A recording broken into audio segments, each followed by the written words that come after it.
நான் கண்டிப்பா பின்னாடி சொல்லுவேன். முதல்ல வந்து நம்ம உடம்புக்கு ஒரு மூமெண்ட் கொடுக்கணும்.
விட்டல விட்டல பாண்டுரங்கா பாண்டுரங்கா பாண்டுரங்கா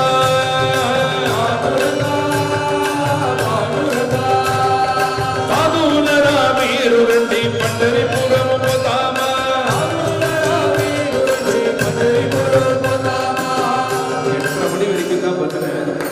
அப்படின்னு சொல்லியிருக்கார் சுவாமிஜி.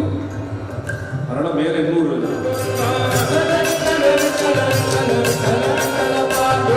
அக்கட உண்டே பாண்டுரங்கடு கடவுளா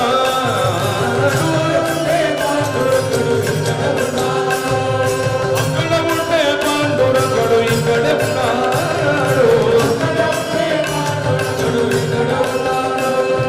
ఇక్కడ ఉంటే హృదయం లోపల వలయుచున్నాడు ఓహో సాధులరా మీరుని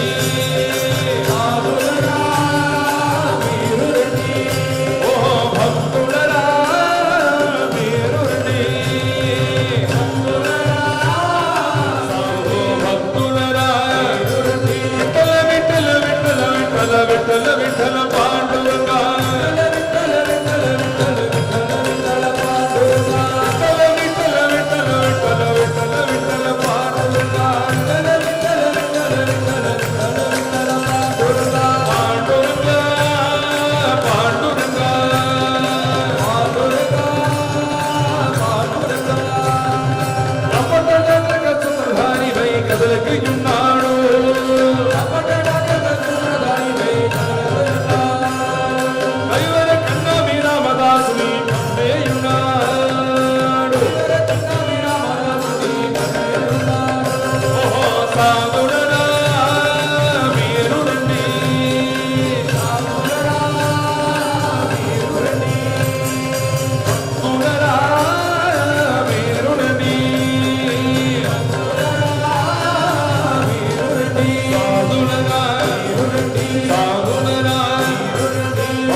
ஏதாவது ஒரு விவகாரத்துக்காகவோ ஒருத்தரை கூப்பிடுறோம், எங்க போயிட்டு வரேன் அப்படின்னா உங்கள்கிட்ட யாராவது கேட்கிறாங்கன்னா பகவன் நாம சங்கீர்த்தனத்துக்கு போயிட்டு வந்தேன் அப்படின்னு அவர்கிட்ட பதில் சொல்றோம்.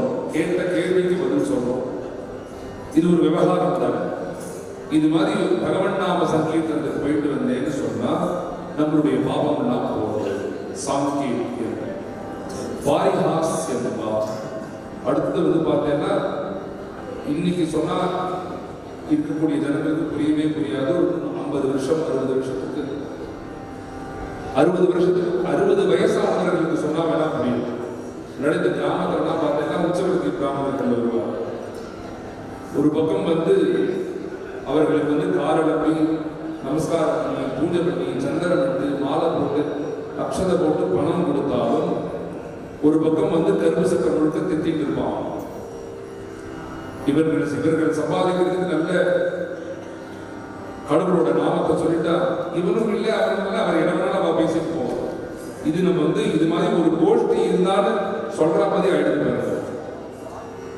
நம்முடைய சனாதன தர்மம் சனாதன மதம்ங்கிறது அப்பேற்பட்ட ஒரு ஆணிவேராகவும் எத்தனை எத்தனை எதிர்ப்புகள் வந்தாலும் எத்தனை இடையூறுகள் வந்தாலும் அதை முழுக்க தவிர்த்துட்டு வரக்கூடிய ஒரு எல்லாத்தையும் தடுத்து வரக்கூடிய ஒரு சக்தி தான் நம்முடைய சனாதன தர்மம். இந்த கிராமத்துலலாம் பார்த்தோம்னா வந்து இவர்கள் சம்பாதிக்கிறதுக்கு நல்ல ஒரு குழப்பு இவருக்கு கிடைச்சிருக்கு. ராமா கிருஷ்ணா கோவிந்தான்னு ஏதாவது பாடிட்டு போறான் பாரு, பாரிஹாஸ்யம், இதுதான் பரிகாசம். கிண்டலுக்காவது பகவன் நாம சங்கீர்த்தன வாக்குல வரும். அவனுக்கு தெரிஞ்சோ தெரியாமலோ வாக்குல வந்ததுனால, அவனுடைய வாய்க்கல்ல வந்ததுனால அவனுடைய பாவங்கள்லாம் நிவர்த்தியாக. பாரிஹாஸ்யம்வா ஸ்தோபம். கச்சேரிலாம் நடக்கிறதே வந்து அவர்கள் ஒரு ராகத்தை காமிக்கிறதுக்கு அவர்கள் முதல்ல ஆலாபனம்னு ஒன்று பண்ணுவாங்க. அப்படி ஆலாபனம் பண்ணுறது சில பேர் வந்து ராமா கிருஷ்ணா சிவா சங்கரான ஏதாவது ஒரு பகவான் நாமத்தோட இப்படி வந்து ஆலாபனம் பண்றது. இவர்கள் பாடக்கூடியது ஒரு சங்கீதமா இருந்தாலும் பகவான் நாமம் அதுல உள்ள வந்துடுறதுனால வந்து அவர்கள் பண்ணக்கூடிய அவர்களுடைய பாபங்களுக்கு நிவர்த்தி ஆகிறது. ஸ்தோபம். அடுத்தது ஹேளனமேவா. ஹேளனம்ங்கிறது வந்து ஒரு அவமானப்படுத்தல். உன்னுடைய பேர் வந்து ஸ்ரீனிவாசன், உன்னுடைய பேர் வந்து ஸ்ரீவல்லபன், ஆனா நீ வந்து ஒரு 5 ரூபா கூட உள்ள பணம் நீ இருப்பார், நீ இப்படி கஷ்டப்பட்டு இருக்க, பேருக்கு உனக்கு சம்பந்தமே இல்லாம இருக்கு. கருணாநிதி அப்படின்னு வச்சுட்டு அவன் வந்து சில பேர் வந்து கருணாநிதினு வச்சுட்டு மாம்ச கடை வச்சிருக்கு. அந்த கருணாநிதிங்கிறதுக்கு அர்த்தம் என்ன? சம்ஸ்கிருத பதத்துக்குன்னா கருணையோட இருக்கிறவர். கருணை வந்து ஒரு கடல் மாதிரி இருக்கக்கூடியவர், கருணையை தானம் பண்றவர் கருணாநிதி. இப்படி வச்சு இந்த பேருக்கு சம்பந்தமே இல்லாம காரியத்தை பண்ணா அப்படின்னு அவமானப்படுத்துறதுங்கிறதுக்கு இதுதான் ஸ்தோபம். ஹேளனமேவா. வைகுண்ட நாமக்கிரகம். இப்படி வந்து நம்ம தெரிஞ்சு அவமானப்படுத்துறதோ பரிகாசம் பண்றதோ மற்றவர்களை கிண்டல் பண்றதோ அடுத்தது வந்து பார்த்துட்டு நடுப்புற பாடுறதோ தெரிஞ்சோ தெரியாமலோ ஒரு சங்கீதமாக விவகாரமா சொன்னாலும் எப்படி நம்முடைய வாக்குல பகவன் நாம சங்கீதம் வந்தாலும் வைகுண்ட நாமக்கிரகணம் அசேஷ அககரம் இது.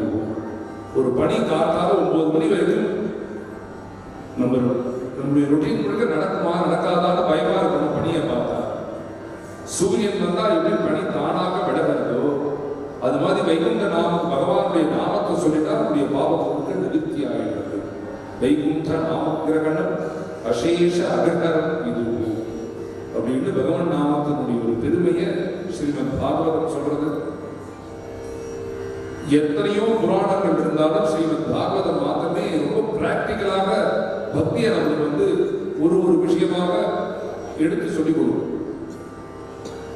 ஒரு கட்டத்திலையும் பார்த்தீங்கன்னா பகவான் நாம சங்கீர்த்தனம் பண்ணா இப்படி பாவம் நிவர்த்தி ஆகுது அப்படின்னு சொல்றாரு. இது இன்ட்ரெஸ்டோட பகவான் நாம சங்கீர்த்தனத்தை பகவான் நாமத்தை யார் சொல்றாரோ அதுக்கப்புறம் பகவானோட ஒரு சம்பந்தம் ஏற்படணும்னு நினைப்பாரு. ரொம்ப தெரிஞ்சவர்களாக இருந்தாலும் அவர்களுக்கும் உங்களுக்கும் என்ன ஒரு ரிலேஷன்ஷிப், உங்களுக்கும் அவருக்கும் என்ன கனெக்டிவிட்டின்னு கேட்டால் ஃப்ரெண்ட்ஸ் மாத்திரம் சொன்னா போடுமா, தெரிஞ்சவர்கள் சொன்னா மாத்திரம் போடுமா. பகவானுடைய உனக்கு ஒரு கனெக்டிவிட்டி வரணும்னா என்ன பண்ணணும்னா ஒரு 9 விதமான பக்தியை வந்து ஸ்ரீமத் பாகவதமே சொல்றது நவவித பக்தின்னு. அதுல முதல்ல என்ன பக்தி சொல்றதுன்னா ஸ்ரவணம். இது மாதிரி பகவான் நாம சங்கீர்த்தனத்தை நான் பாடுறதே நீங்க கேட்கிறீங்களோ, பகவத் குணத்தை பத்தி சொல்றதே கேட்கிறீங்க, நீங்க தான் முதல் பக்தர்கள் நீங்க தான் பகவான். ஸ்ரவணம் எதுனாலனா வந்து சொல்றதுக்கு மைக் வேணும், பாடுறதுக்கு ஹார்மோனியம் வேணும், மிருதங்கம் வேணும், கூட பாடுறதுக்கு இத்தனை பேர் வேணும், கேட்கறதுக்கு எதுவுமே வேண்டாம். ஒரு சேர் இருந்தா போதும், சௌக்கியமா கம்ஃபர்டபுளா உட்காந்து கேட்கலாம். அது மாத்திரம் இல்லை, உட்கார்ந்துட்டு கேட்கலாம், நடந்துட்டு கேட்கலாம், படுத்துட்டு கூட கேட்கலாம், சில பேர் தூங்கிட்டு கூட கேட்பாங்க. கேட்கறதுக்கு பிடிக்கிறதா எழுந்துட்டு போயிடும். அது மாதிரி ஒரு பெரிய ஒரு கிஃப்ட பகவான் கொடுத்திருக்கார். ஆனா இதை பக்தியாக பகவானை கன்சிடர் பண்ணுது. ஸ்ரவணம் இதுதான் முதல். அடுத்தது கீர்த்தனம். இப்படி பகவானை பத்தி ஸ்மரிக்க, பகவானை பத்தி கேட்க கேட்க பகவானை பத்தி பாடணுன்ற ஒரு ஆசை வரும். கீர்த்தனம்ன்றதே 2 கீர்த்தனம் உண்டு. குணகீர்த்தனம்னு ஒரு பக்தி, நாம கீர்த்தனம்னு ஒரு விதம். குணகீர்த்தனம்னா இப்ப நம்ம பேசுறவே இதுதான் குணகீர்த்தனம். பகவான் இப்பேற்பட்டவன், பகவானுக்கு இத்தனை கல்யாண குணங்கள்லாம் இருக்கு, பகவானுடைய நாமத்தை சொன்னா இப்படி பாவங்கள் நிவர்த்தி ஆகுதுன்னு சொல்லக்கூடியது குணகீர்த்தனம். நாம கீர்த்தனம்னு தான் முதல்ல நம்ம பாடின 1 மணி நேரம் நாம சங்கீர்த்தனம் பண்றது வந்து நாம கீர்த்தனம். 2வது பக்திங்கிறது வந்து கீர்த்தனம். சிரவணம், கீர்த்தனம், ஸ்மரணம். கதை கேட்டா மாத்திரம் போராது, பகவத் குணம் சொன்னா மாத்திரம் போராது, பாடினா மாத்திரம் போராது. யாரை பத்தி பாடுறோம், அவருடைய குணங்கள்லாம் என்ன, இவர் யாருக்கெல்லாம் எப்படிலாம் கிருபை பண்ணியிருக்காரு ஸ்மரிச்சு பார்க்கணும். நம்மளுடைய மனசுல நம்மளே அந்த எண்ணோட்டம் இருந்துட்டே ஸ்மரணம். அடுத்தது பாத சேவனம். பாத சேவனம்ங்கிறது என்னன்னா பகவானுக்கு கைங்கரியம் பண்றது. அது மாத்திரம் கிடையாது, ஸ்ரீமத் பாகவதமே பகவானுக்கு கைங்கரியம் பண்றது பாத சேவனம் கிடையாதுப்பா. பாதோஸ்ய விஸ்வா பூதானின்னு வேதம் சொல்ற மாதிரி பகவானுடைய ஸ்வரூபமாக இந்த லோகத்தை முழுக்க பார்த்து இந்த லோகத்தில் உள்ளவர்களுக்கு முழுக்க கைங்கரியம் பண்றதுங்கிறது தான் பாத சேவனம்.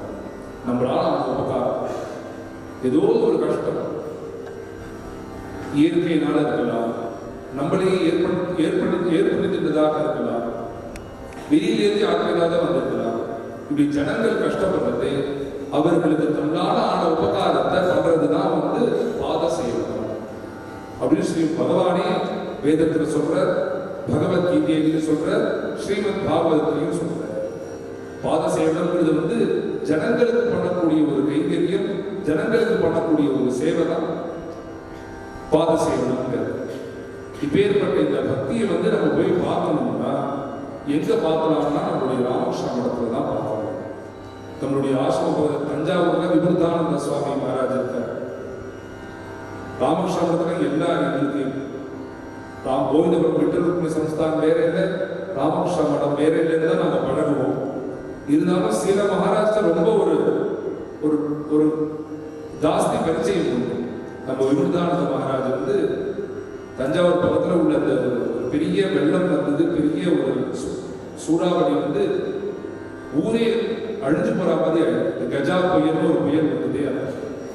சுவாமிஜி வந்து வஸ்திரத்தை மடிச்சு கட்டிட்டு கைங்கரியம் பண்ண வந்துட்டார் கீழே இறங்கி.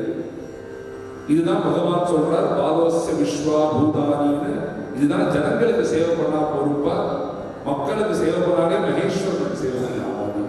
இதுக்கு வந்து நம்ம தெரிஞ்சுக்கணும்னா நம்முடைய மனத்துல தான் தெரிஞ்சுக்கணும். எத்தனை சத்காரியங்கள், எத்தனை குழந்தைகளை படிக்க வச்சது, இவர்கள் முழுக்க விவேகானந்த சுவாமி சொன்ன மாதிரி குழந்தைகள் தானே வந்து நம்மளுடைய வருங்காலம். எத்தனையோ சிரமம் நம்ம ஆசிரமத்தில் எத்தனையோ ட்ரை பண்ணி பார்த்துட்டோம். ஒரு 10-15 குழந்தைகளை வச்சிருந்து அவர்களை வந்து நல்ல ஒரு சத்காரத்தில் ஈடுபடுத்தலாம் அப்படின்னா நாய் வாரம் இருக்கிற மாதிரி தான். எவ்வளோ, அதாவது எங்களுக்கு பல காரியங்கள் இதுல எங்களால் முழுமையாக அந்த காரியத்தை பண்ண முடியும். இவர்களை பார்க்கறதே பிரமிப்போனாங்க. எப்படி ஒரு டிசிப்ளினா ஒரு ஆசிரமத்தை நடத்துறது, எப்படி ஒரு குழந்தையை பழக்கிறது. அவர்கள் அவன் ஆசிரமத்தில் வந்து தங்கினா கரெக்டா ஒரு அரை மணி நேரம், ஒரு 40 நிமிஷம் எல்லா மகாராஜும் சந்நிதிக்கு வந்து ஒரு மெடிடேஷன் பண்ணுவோம். நாங்க பேசுவோம், நம்ம 25 வருஷமா இங்க நம்மளுக்கு தோணவே இல்லை பாரு, பாண்டவன்ட்ட உட்காந்து மெடிடேஷன் பண்ணணும்னு தோணும். இது மாதிரி அவர்களுடைய வாழ்க்கையே ஒரு சேவையாக இந்த லோகத்துக்குன்னு அர்ப்பணிச்சவர்கள் தான் நம்முடைய ராமகிருஷ்ண மடம் முழுக்க இந்த மகாராஷ்டிர எல்லாருமே. இந்த ராமகிருஷ்ண மடத்துக்கும் பாஷத்துக்கும் ரொம்ப ஒரு நெருங்கிய பந்தம் இப்பொழுது இருந்துட்டே இருக்கும். விவேகானந்தர் நவராத்திரிக்கு மெட்ராஸ் போயிடுவோம். அதே மாதிரி நம்ம ஒரு சண்டே மாசத்துல ஒரு சண்டே வந்து மெட்ராஸ்ல ஒரு ஏரியாவா பஜனை பண்ணிட்டு இருக்கோம். சண்டே சத்சங்ன்னு பேரு. எல்லா ஏரியாவும் வர வேண்டும். முதல் வருஷம் பூர்த்தியானது நம்மளுடைய மயிலாப்பூர் மடத்துல தான், ராமகிருஷ்ணா மடத்துல தான் பூர்த்தியாச்சு. அங்கதான் அடுத்த வருஷம் தொடங்கினோம். இந்த மாதிரி நம்முடைய மடத்துக்கும் நம்ம ஆசிரமத்துக்கும் ரொம்ப ஒரு பந்தம் இருந்துகிட்டே இருக்கு. இந்த பாண்டிச்சேரியிலையும் எத்தனையோ சத்காரியங்கள் பண்ணிட்டு இருக்காரு. வரத்தே தான் சொன்னார் நரவரானந்த சுவாமி வந்து ரொம்ப முதல்லேருந்தே பரிச்சயம், மெட்ராஸ்லேருந்து கிட்டத்தட்ட ஒரு 15-16 வருஷமாக மகாராஷ்டிரா ஒரு பரிச்சயம் பண்ணி விழுப்புரத்துக்கு வாங்க பதிலைக்குன்னு சொன்னார். ஒரு அவர் கேட்ட தேதியும் நம்மளுக்கும் அந்த தேதி சூட் ஆகாததுனால அவர் பேசுறதுக்கு இதுக்கு வந்துருக்கோம், பாண்டிச்சேரி வந்துருக்கோம், இது நம்முடைய சத்சங்கம் வச்சுக்கலாம். அதனால ஒரு பெரிய ஒரு பாக்கியம் எங்களுக்கும். எத்தனையோ இடத்துக்கு போய் பஜனை பண்றோம், பஜனை பண்ணாலும் இது மாதிரி ஒரு நல்ல ஒரு சாநித்தியமா உள்ள இடத்துல வந்து பஜனை பண்றதே எங்களுக்கு ஒரு சந்தோஷத்தை இருக்கு. அது மாதிரி இந்த ஜனங்களுக்கு சேவை பண்றதே நம்மளுடைய பகவானுக்கு சேவை பண்ற மாதிரி பாத சேவை. அடுத்தது அர்ச்சனை. ஒரு எங்க புஷ்பத்தை பார்த்தாலும் ஒரு 4 புஷ்பத்தை எடுத்து பகவானுடைய திருவடியில இருந்து போட்டு போடும். புஷ்பத்தை போடணுங்கிற அவசியம் இல்லவா. ஒரு நாயன்மார் என்ன பண்ண, கல்லை தூக்கி விட்டே இருந்தார் பரமேஸ்வரன் மேல. இந்த கல்லை வந்து நீ புஷ்பமாக எடுத்து போப்பாரு, பார்க்கிறவனுக்கு கல்லை தூக்கி விட்டே இருந்தான். இவன் வந்து பக்தன் கிடையாது, இவன் கண்டிப்பாக ஆஸ்திகனாக இருப்பான்னு பார்க்கிறவா பேசிக்கிறார். ஆனா பரமேஸ்வரன் கைலாசத்துல சொன்னாரா, இது மாதிரி ஒரு பெரிய ஒரு பாக்கியம் எனக்கு கிடைக்குமா, இந்த லோகத்துல உள்ள புஷ்பத்தை முழுக்க நினைச்சிட்டு இவன் வந்து கல்லை தூக்கி விட்டிருக்கிறாங்க அப்படின்னு பரமேஸ்வரன் சொன்னார்னு பெரிய புராணம். அர்ச்சனை. அடுத்தது வந்து வந்தவன். பகவானுக்கு நமஸ்காரம் பண்ணிட்டே இருக்கணும். நமஸ்காரம் பகவானுக்கு மாத்திரம் இல்ல, பகவானுடைய நாமத்தை எந்த பாகவதற்கெல்லாம் சொல்றாரோ, எந்த பெரியோர்கள்லாம் சொல்றாரோ அவர்களுக்கு முழுக்க நமஸ்காரம் பண்ணணும். நமஸ்காரம் பண்ணதான் நம்மளுடைய அகம்பாவம் குறையும். நான் எப்பேற்பட்டவன் தெரியுமா, எப்ப எந்த குடும்பத்துல வந்தவன் தெரியுமா, நான் போய் இதற்கு நமஸ்காரம் பண்ணணுமா, நான் போய் இவரை பார்க்கணுமான்னு ஒரு எண்ணம் வருது. ஒரு ஈகோ இருக்கணும். அந்த ஈகோ முழுக்க குறையணும்னா, ஈகோ முழுக்க போகணும்னா நமஸ்காரம் பண்ணதான். வந்தனம். அடுத்தது தாஸ்யம். எத்தனையோ பக்தி இருந்தாலும் பகவான் வந்து ஒரு தாசனாக நம்ம இருக்கணும். இது ஒரு தாஸ்ய பக்தியே ஒரு ரொம்ப உத்கிருஷ்டமான ஒரு பக்தி, உயர்ந்ததான பக்தி. நம்ம வந்து பகவானை வந்து நீங்க தான் என்னுடைய சுவாமி, நீங்க தான் என்னை காப்பாற்றணும் அப்படின்னு நம்ம பிரார்த்தனை பண்ணுவோம். நம்ம சொன்னா மாத்திரம் போதுமா, நான் வந்து இந்த பாண்டிச்சேரி சீன் ரொம்ப வேண்டியவர் எனக்கு அப்படின்னு நான் சொன்னா போதுமா, அவர் பதிலுக்கு வந்து உட்காந்துட்டு இவர் எனக்கு வேண்டியவர் அவர் தானே சொல்லணும். அது மாதிரி நான் வந்து பகவானுக்கு ரொம்ப வேண்டியவன், அவருடைய தாசன் நான் சொன்னா மாத்திரம் போராது, பகவான் என்னை அங்கீகாரம் பண்ணணும், பகவான் என்னை வந்துடணும், இவன் என்னுடைய தாசன் அப்படின்னு. அப்படி பகவான் யாரை ஒத்துருந்தாருன்னா ஆஞ்சநேய சுவாமி வந்துட்டு, எனக்கு எத்தனையோ பேர் இருந்தாலும் நீதாண்டா ஆஞ்சநேயா என்னுடைய தாசன் பகவானே ராமரே ஒத்துருந்தார். ராமரே தன்னுடைய வாக்குனால சொல்ற தாஸ்ய பக்திங்கிறது பகவானை எப்படி வர்ஷியம் பண்றதுங்கிறது தெரிஞ்சுக்கணும்னா தாஸ்ய பக்திக்கு தான் தெரிஞ்சுக்கணும். எத்தனையோ பக்தர்கள் வந்து தாஸ்ய பக்தி பண்ணி பகவான் அடைஞ்சா. இன்னைக்கு தாஸ்ய பக்தியில பல கீர்த்தனங்கள் நம்மளுக்கு கிடைக்கிறதுனா புரந்தரதாசருக்கு ஒரு பெரிய மகாத்மா. அவர் வந்து பகவானை பார்த்து பாருவதே தாசன மாடிக்கோ என்ன அப்படின்னு ஒரு அருமையான ஒரு கீர்த்தனம். அந்த கீர்த்தனத்துல எனக்கு நான் ரொம்ப துர்புத்தி இருக்கு, நிறைய துர்புத்தி இருக்கு, ரொம்ப வீணா போயிட்டேன், என்னை காப்பாத்துறதுக்கு யார் தெரியுமா காப்பாற்றணும், நீதாமா காப்பாற்றணும், உன்னை விட்டா எனக்கு யார் தெரியும் அப்படின்னு இந்த தாஸ்ய பக்தியை ரொம்ப ப்ரமோட் பண்ணதுங்கிறது புரந்தரதாசர். அவருடைய ஜெயந்தி தான் இன்னைக்கு, இந்த புரந்தரதாசருடைய ஜெயந்தி தான் இன்னைக்கு வந்து ஒரு சங்கீத பிதாமகர்னு சொல்லணும்னா இந்த புரந்தரதாசர் தான் சொல்லணும்.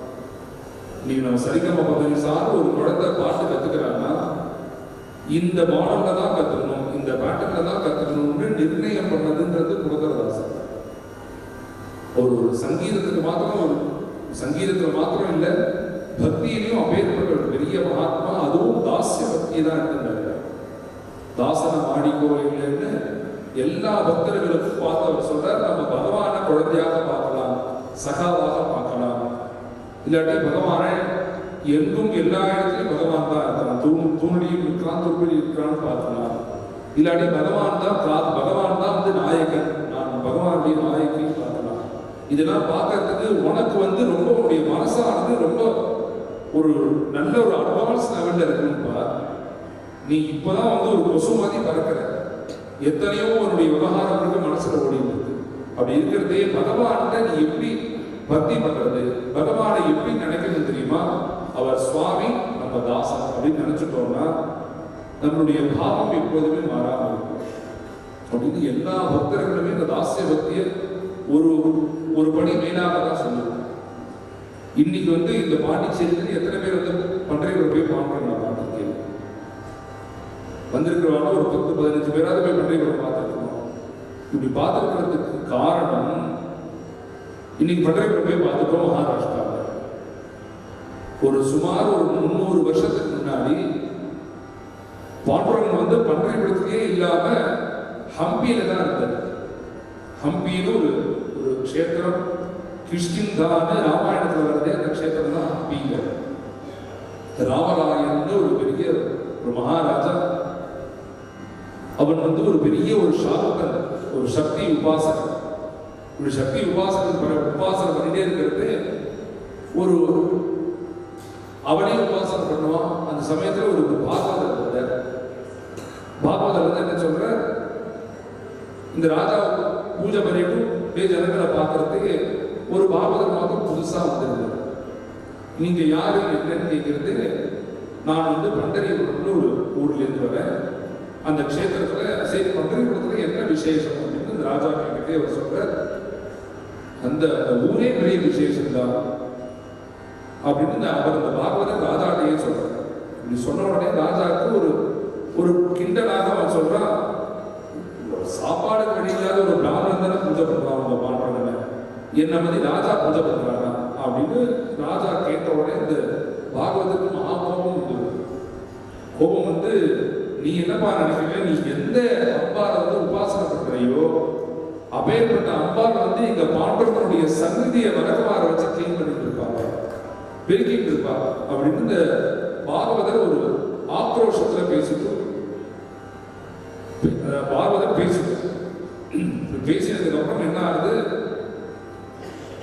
ராஜா எல்லாத்தையும் அவர் சொன்ன எல்லாத்தையும் பொறுத்துட்டா எழுத்துட்டா.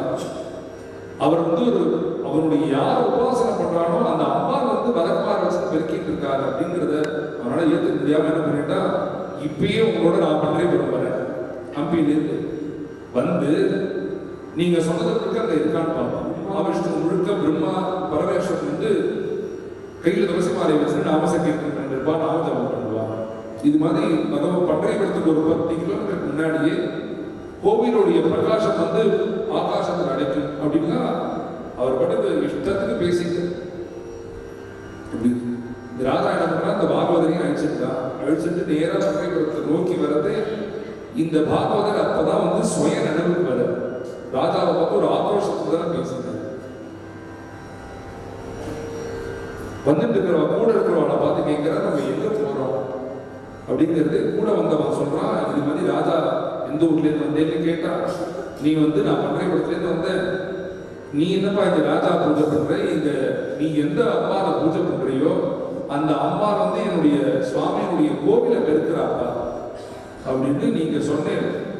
உங்களை ராஜா பண்றையபுரம் வச்சுட்டு போனா அம்பாள் அங்க பெருக்கிட்டு இல்லைன்னா அந்த கோவிலையே உங்களுடைய கழுத்தை வெட்டுறதுக்கு தான் அவன் வச்சுட்டு போறான் அப்படின்னு இந்த ராஜா வந்து இந்த ராஜா சொன்னாருன்னு பார்க்குது. நம்ம சொன்னதுதான் நடக்கணுமே, நடக்காம போயிட்டுன்னா என்னுடைய கழுத்து என்னுடைய உயிர் போறது ஒரு பெரிய விஷயமே இல்லைப்பா, உன்னுடைய பக்தர்கள் எல்லாம் தோத்து போயிடுவாங்க. என்ன பண்றதுன்னு தெரியாம இவர் வந்து பகவான் பிரார்த்தனை பண்ணிட்டே இருக்க. ராஜாவுக்கு மகா கோபத்துல இவரையும் அழிச்சு வந்தது. பண்றையபுரத்துக்கு ஒரு 10 கிலோமீட்டருக்கு முன்னாடி பார்த்தா ஆகாயத்துல பார்த்தா ஒரு பெரிய ஒரு பிரகாசம் அடிக்கிறது. இந்த ராஜாவுக்கும் பயம். இவர் முதல்ல சொன்னதே 10 கிலோமீட்டருக்கு முன்னாடியே ஆகாசத்துல ஒரு பெரிய லைட் போட்ட மாதிரி இருக்கும். அது வேற ஒன்றும் இல்லை, இவருடைய பாண்டவனுடைய கோவிலோட பிரகாசம் தான்.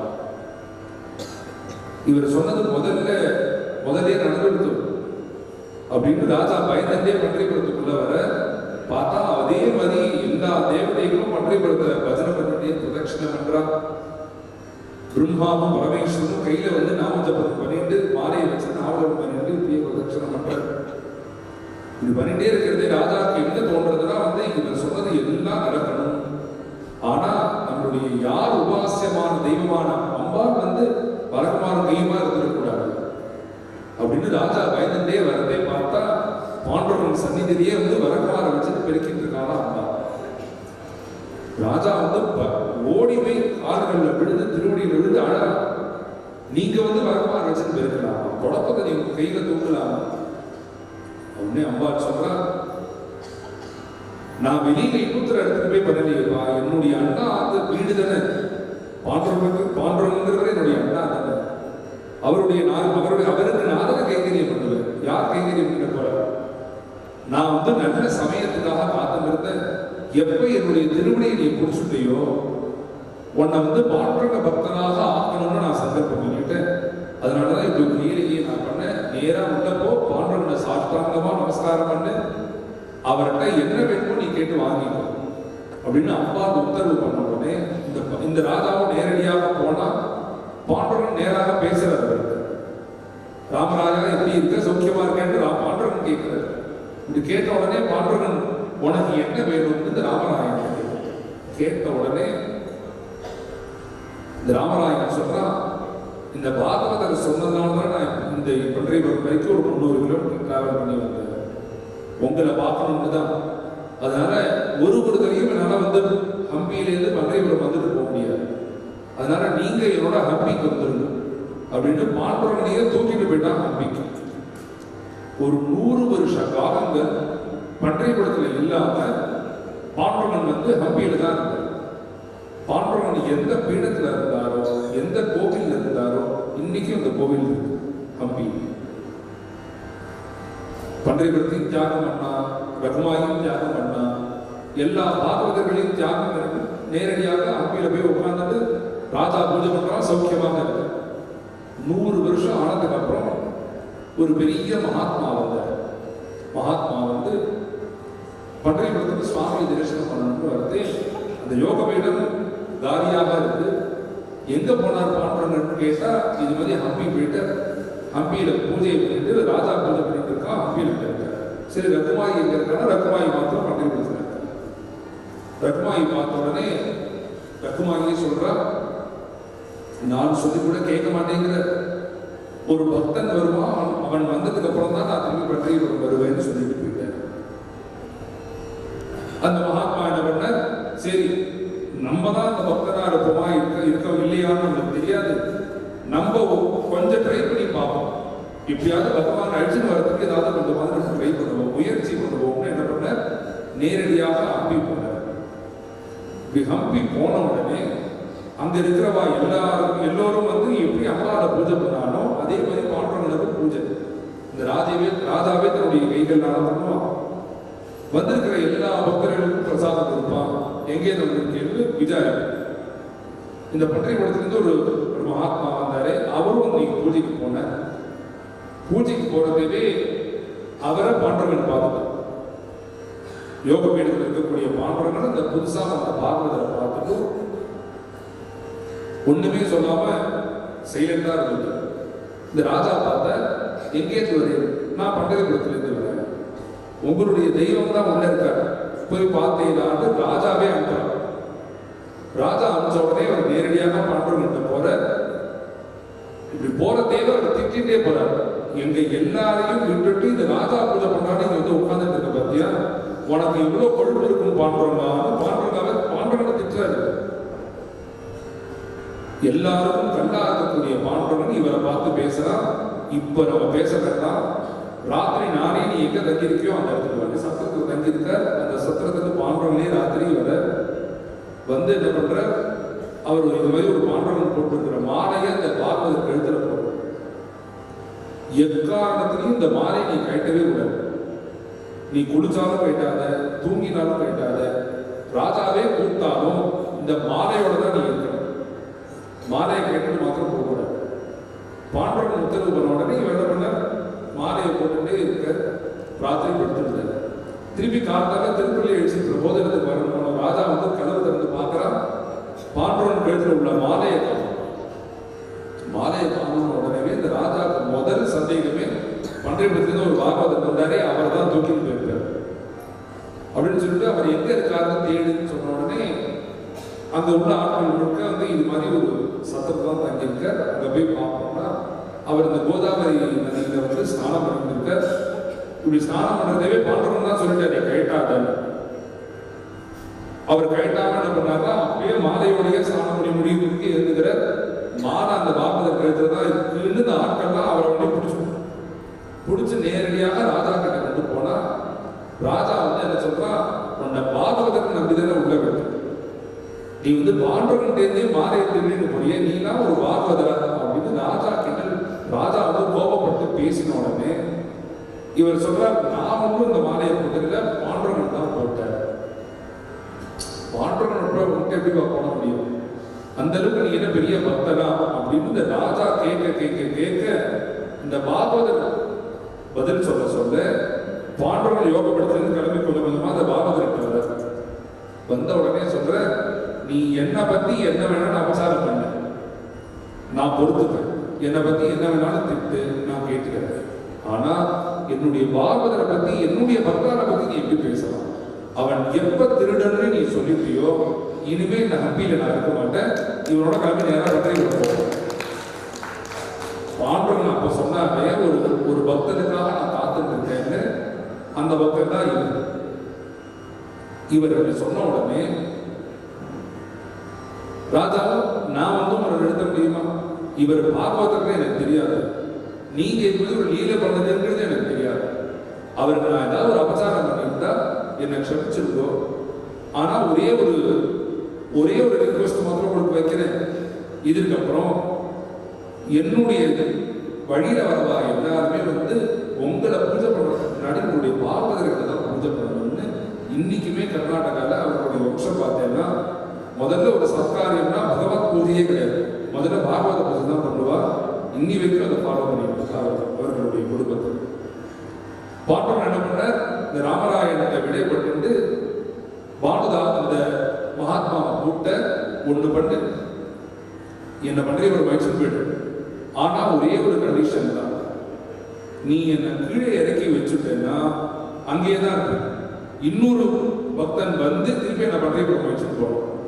கிட்டத்தட்ட இந்த 300 கிலோமீட்டரும் என்னை தூக்கிட்டு போனா மாத்திரமே பற்றி வருவேன் அப்படின்னு அந்த மகாத்மாட்ட சொன்ன உடனே அவர் என்ன பண்ணாருன்னா, நீ வந்து நினைச்சா கல்லாக மாற முடியும், நினைச்சாக பூவாக இருக்க முடியும், நீ வந்து சர்வசக்தன். நான் உன்னை தூக்கி வச்சிருந்தேன்னா உன்னால கணக்கவும் முடியும், வெயிட்டே தெரியாத மாதிரி இருக்கவும் முடியும். நீ என் கூட பற்றி வரணும், அவ்வளவுதான். உன்னை தூக்கிட்டு தானே போகணும் அப்படின்னு என்ன பண்ணாருன்னா, அவர் தூக்கிய தன்னுடைய மடியில வச்சிருந்த குழந்தைகள்லாம் எப்படி தூக்கிட்டு போகும் அதே மாதிரி தூக்கிட்டு வந்து 300 கிலோமீட்டர் நடந்து வந்து, அந்த 300 கிலோமீட்டர் நடந்து வரதே அவர் பாடின பாட்டு தான் வந்து கிட்டத்தட்ட வந்து ஒரு 1500 3000 அபங்கம் வந்து முழுக்க இந்த 300 கிலோமீட்டர் சுவாமியை தூக்கிட்டே பாடின. இந்த 3000 அபங்கமும் என்ன விசேஷம்னா முழுக்க முழுக்க முழுக்க தாசிய பக்தியை தான் சொல்லியிருக்கு. தன்ய தன்ய ஏ நகர பூவைகுந்த பண்டரபுரேன்னு ஒரு அபங்கம். நம்ம எல்லாரும் தமிழா இருந்தாலும் இந்த அபங்கத்துல மாத்திரம் ஒரு ஈடுபாடு ஆகுதான். இது முழுக்க எதிரானா அந்த பாண்டவனை நேரடியாக பார்த்து பாடின ஒரு அபங்கம். இந்த தன்ய தன்ய ஏ நகரங்கிறது வந்து பண்ணவர் வந்து பானுதாசன் ஒரு பெரிய மகாத்மா. அவர் தான் வந்து பாண்டவனை இடுப்புல தூக்கிட்டே ஹம்பியிலேருந்து கர்நாடகாலேருந்து பன்றையபுரம் வரைக்கும் வந்தது. 30 வருஷத்துக்கு முன்னாடி அவர் எப்படி வந்து ஹம்பியிலேருந்து பன்றையபுரத்துக்கு போனாரோ 300 வருஷத்துக்கு முன்னாடி, 30 வருஷத்துக்கு முன்னாடி பன்றையபுரத்திலேருந்து கோவிந்தபுரத்துக்கு அப்படித்தான் நம்முடைய பாண்டவன் வந்தார். எத்தனையோ கட்டங்கள்லாம் தாண்டி தான் பாண்டவன் வந்தார். இன்னைக்கு பார்த்தீங்கன்னா ஒரு பெரிய ஒரு சாம்ராஜ்யமா இருக்குன்னா இது ஒரு மனுஷ பிரயத்தனத்தினால மாத்திரம் இல்லை.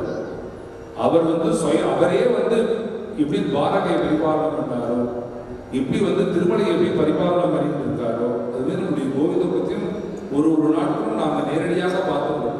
அது மாதிரி ஆசிரமத்தை சமஸ்தானாக மாற்றி அப்பேற்பட்ட பக்தர்கள் முழுக்க கூட சேர்த்துட்டு இன்னி வரைக்கும் சாஞ்சால வரைக்கும் பகவானுடைய ஒரு லீலையும் பார்த்தோம். எப்படி வந்து கோவிந்தபுரத்துக்கு வந்தாரோ அதே மாதிரி நம்முடைய பாண்டிச்சேரியில் நம்முடைய மனைவி பாகவதர் எத்தனையோ யங்ஸ்டர்ஸ் இன்னைக்கு வந்து எப்படி போகிறது, எது மாதிரி இருக்கிறதுங்கிற ஒரு சுச்சுவேஷனில் நான் இது மாதிரி ஒரு பக்தி தான் பண்ணுவேன், இது மாதிரி ஒரு மார்க்கத்தில் தான் இருப்பேன், எனக்கு இவர் தான் குரு, இவர் என்ன பண்ணாரோ இந்த காரியத்தை முழுக்க நான் பண்ணுவேன்னு ஒரு இந்த வயசுல ஒருத்தர் சொல்லணும்னா அவருடைய சக்தி, அவருடைய வாக்கு சாமர்த்தியமோ அவர் பிளான் பண்ணதாலும் நடத்துறாரு. இவரை வந்து ஒரு காரணமாக வச்சுட்டு பகவானே நடத்திக்க போறார். இந்த பாண்டிச்சேரியில் ஒரு பெரிய ஒரு மாற்றவர் கோவில இவர் வந்து அவருடைய பாண்டிச்சேரி பக்தர்களுக்காக கட்டுறதுக்காக பிளான் பண்ணிட்டு உற்சவர் முதலையே விட்டுத்தார். இந்த பாண்டிச்சேரி அவர் தான் நம்மளுடைய பஜனைக்காக இன்னைக்கு வந்திருக்கார். மூலவர் வந்து இங்க மேலூர்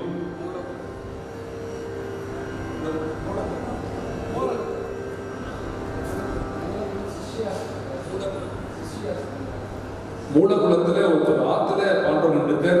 இதே மாதிரிதான் நம்ம ஆசிரமத்திலே இப்பேற்பட்ட வெட்டர் சம்ஸ்தானமாக மாறத்துக்கு முன்னாடி கும்பகோணத்துல ஒரு வீட்டுல தான் இருந்தார் பாண்டவன். இது மாதிரி கோவிந்தபுரத்துல என்னதான் நடந்ததோ அது முழுக்க இங்கேயும் நடக்கிறது. நம்மளுடைய உற்சவர் இங்கே தான் இருக்கார்.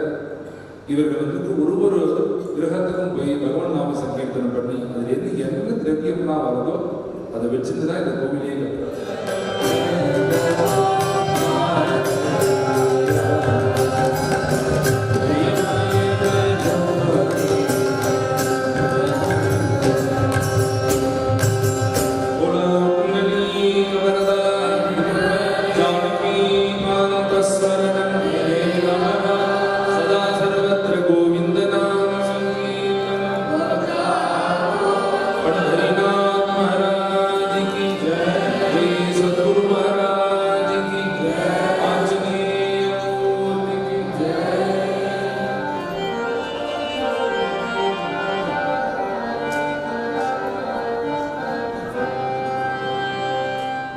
இப்போது இந்த நிகழ்ச்சியில் ஒரு சிறப்புடன் நமக்கு நிகழ்ச்சி கொடுத்திய ஸ்ரீநாத் தாஸ் அவர்களுக்கும் குழுவினருக்கும் தலைவர் சுவாமியும் மற்றும் இங்குள்ள சந்திகளும் இப்போது சன்மானம் செய்வார்கள். மற்றும் பல கோவில் விழாக்கள் என பல சேவைகளை கொண்டிருக்கின்றன. வேதாந்த பாரதியின் சார்பிலும் தர்ம சதாட்சண சமிதி சார்பிலும் இப்போது ஸ்ரீ ஸ்ரீநாத் தாஸ் அவர்களுக்கு வந்தனோபச்சாரம் செய்வார்கள். ராமகிருஷ்ண சரணம் ராமகிருஷ்ண சரணம் रामकृष्ण शरणं शरणे प्रभु रामकृष्ण शरणं रामकृष्ण शरणं रामकृष्ण शरणं शरणे प्रभु कृपा हि केवलं कृपा हि केवलं कृपा हि केवलं शरणे प्रभु कृपा हि केवलं कृपा हि केवलं कृपा हि केवलं शरणे प्रभु रामकृष्ण शरणं रामकृष्ण शरणं रामकृष्ण शरणं शरणे शरणागतोऽहं शरणागतोऽहं शरणागतोऽहं शरणे शरणागतोऽहं शरणागतोऽहं शरणागतोऽहं शरणे प्रभु रामकृष्ण शरणं रामकृष्ण शरणं रामकृष्ण शरणं शरणे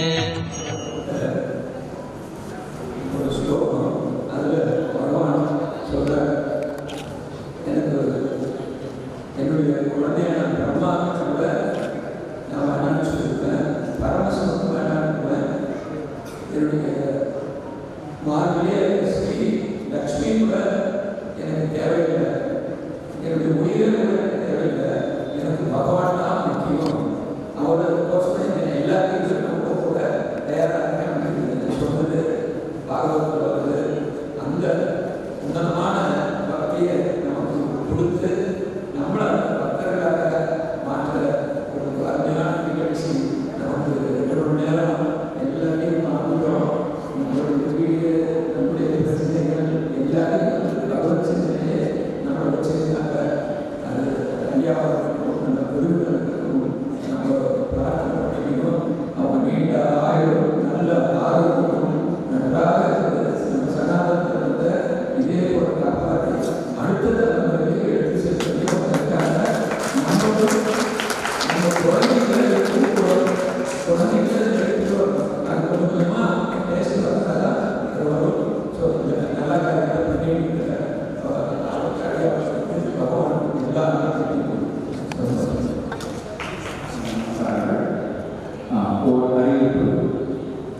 ராமகிருஷ்ண விஜயன் மற்றும் வேதாந்தா கேசரி ஆகியோரை பெற்றுள்ளவையோ அவர்கள் அட்ரஸையும் கான்டாக்ட் டீடைல்ஸையும் எங்களிடம் தெரிவிக்குமாறு கேட்டுக்கொள்கிறோம். ஸ்ரீ எஸ்.ஜே. கணேசன் அவர்களை கிடைக்கும். அவர்கள் ஸ்ரீ ஸ்ரீநாத் தாஸ் அவர்களுக்கு உபசாரப்பூர்வமாக வந்துள்ளனர்.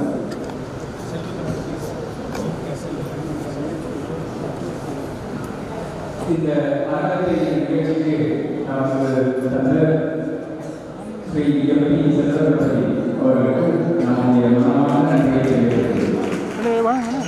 राम कृष्ण शरणं राम कृष्ण शरणं राम कृष्ण शरणं शरण्ये नमो श्री गुरवे नमो श्री गुरवे नमो श्री गुरवे नमो नमो नमो श्री गुरवे नमो श्री गुरवे नमो श्री गुरवे नमो नमो प्रभु राम कृष्ण शरणं राम कृष्ण शरणं राम कृष्ण शरणं शरण्ये राम कृष्ण जय जय राम कृष्ण जय जय राम कृष्ण जय जय राम कृष्ण जय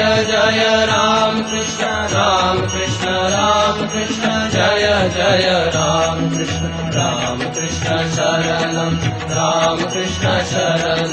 राम कृष्ण शरणं शरण्ये राम कृष्ण शरणं राम कृष्ण शरणं शरण्ये राम